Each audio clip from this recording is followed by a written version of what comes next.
Sebelum Erlangga Hartarto mundur dari Ketua Umum DPP Golkar, ia telah memberi rekomendasi terhadap bakal calon kepala daerah di Lampung.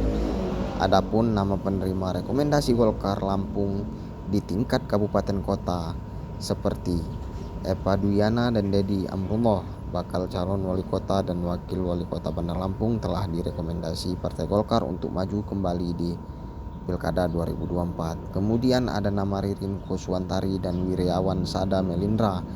Mereka juga telah menerima rekomendasi dari Golkar untuk bakal calon bupati dan wakil bupati di Kabupaten Pringsewu.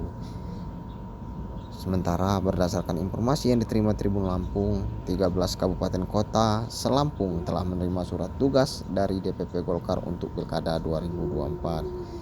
Namun, secara mengejutkan, Erlangga Hartarto menyatakan diri mundur sebagai Ketua Umum Golkar pada 10 Agustus 2024. Apakah rekomendasi dan surat tugas masih berlaku dan bisa menjadi syarat mendaftar di KPU? Mengenai hal ini, Ketua KPU Lampung Erwan Mustami menjelaskan pihaknya akan melihat pendaftaran di Sistem Informasi Pencalonan Silon untuk bakal calon kepala daerah nantinya. Terkait syarat pencalonan, kata dia, akan dilihat update data di Silon dan SK partai politik yang terdaftar di Kementerian Hukum dan HAM. Jadi acuan KPU untuk pendaftaran yakni yang terdaftar di Kemenkumham dan terupdate di Silon. Sementara Ketua Divisi Teknis Penyelenggara KPU Lampung, Ismanto, mengatakan dalam hal ini KPU hanya melayani sesuai dengan peraturan KPU nomor 8 tahun 2024 tentang pencalonan gubernur dan wakil gubernur, bupati dan wakil bupati, wali kota dan wakil wali kota dalam Pilkada serentak 2024 nantinya. Intinya, kata dia, PKPU 8 itu menjelaskan syarat pencalonan bakal paslon yang daftar rekomendasinya ada di DPP Parpol yang sah di Kemenkumham.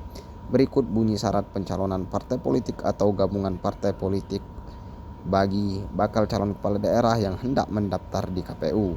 Pertama, salinan keputusan terakhir tentang penetapan kepengurusan partai politik tingkat pusat. Kemudian, salinan keputusan kepengurusan partai politik tingkat provinsi untuk pemilihan gubernur dan wakil gubernur atau salinan keputusan kepengurusan partai politik tingkat kabupaten atau kota untuk pemilihan bupati dan wakil bupati serta wali kota dan wakil wali kota.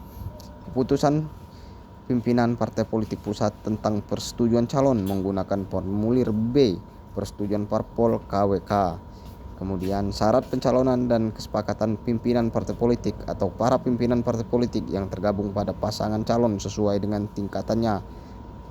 Hal itu sesuai formulir model B persetujuan Parpol atau KWK.